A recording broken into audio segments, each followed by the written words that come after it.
नमस्ते दोस्तों। आज हम बात करने वाले हैं सितंबर 2025 के कार बिक्री के उन रिकॉर्ड्स की जिसने गाड़ियों की पूरी दुनिया में हलचल मचा दी। भारत की दूसरी सबसे बड़ी कार कंपनी रही हुंडई अब खिसक कर चौथे नंबर पर आ गई है। यह भारतीय कार बाजार के इतिहास के सबसे बड़े बदलावों में से एक है। हुंडई ने सितंबर में 51,547 गाड़ियां बेची। हालांकि अगस्त के 44,001 के नंबर से यह 17.1% की बढ़त है, लेकिन यह बढ़त काफी नहीं थी। क्रेटा और वेन्यू जैसी सुपरहिट गाड़ियों के बावजूद हुंडई के चौथे नंबर पर फिसलना यह दिखाता है कि टक्कर कितनी जोरदार हो गई है। टाटा और महिंद्रा की एसयूवी ने हुंडई के बाजार में सीधी चोट की है। हुंडई के लिए यह एक खतरे की घंटी है और उन्हें अपनी प्लानिंग पर फिर से सोचना ही होगा। तो अगर हुंडई चौथे पर है तो तीसरे पर कौन है? तीसरी जगह पर कब्जा किया है महिंद्रा। महिंद्रा ने अपनी दमदार और सुरक्षित एसयूवी के लिए मशहूर इस भारतीय कंपनी ने शानदार काम करते हुए तीसरी जगह हासिल की है। महिंद्रा ने सितंबर में 56,233 गाड़ियां बेची।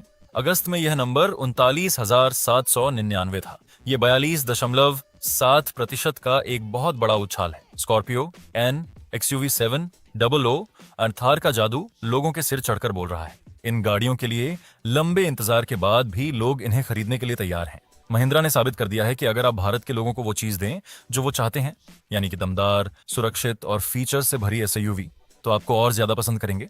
महिंद्रा ने हुंडई को पीछे छोड़कर यह दिखा दिया है कि अब वो रुकने वाले नहीं हैं।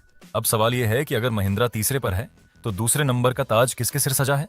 तो दोस्तों, दूसरे नंबर पर है टाटा मोटर्स। यह भारतीय कार बाजार के लिए एक यादगार पल है। टाटा मोटर्स ने न सिर्फ महिंद्रा क्यों बल्कि हुंडई को भी पीछे छोड़ते हुए भारत की दूसरी सबसे बड़ी कार बनाने वाली कंपनी का खिताब अपने नाम कर लिया है। यह 45.5% की ऐसी बढ़त है जिस पर यकीन करना मुश्किल है।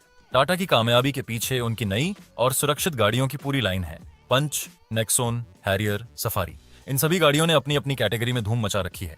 खासकर नेक्सॉन और पंच की बिक्री आसमान छू रही है। इसके अलावा बिजली वाली गाड़ियों के बाजार पर तो टाटा का पूरी तरह से कब्जा है।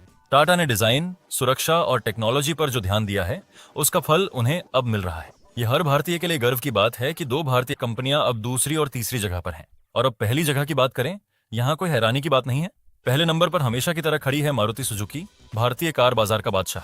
मारुति ने सितंबर में 1,32,821 गाड़ियां बेची। अगस्त में उन्होंने 1,31,278 गाड़ियां बेची थीं, यानी 1.2% की बहुत कम बढ़त।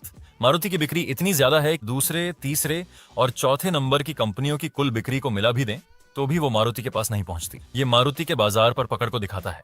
वैगनार, स्विफ्ट, बलेनो, ब्रेजा, हर तरह की गाड़ियों में उनकी कोई ना कोई कार सबसे ज्यादा बिकती है। उनका बहुत बड़ा सर्विस का जाल और देखभाल का कम खर्च उन्हें आम आदमी की पहली पसंद बनता है।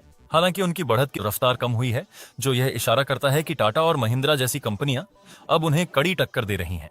तो दोस्तों, यह थी भारतीय कार बाजार की पूरी कहानी। कुल मिलाकर 2,45,000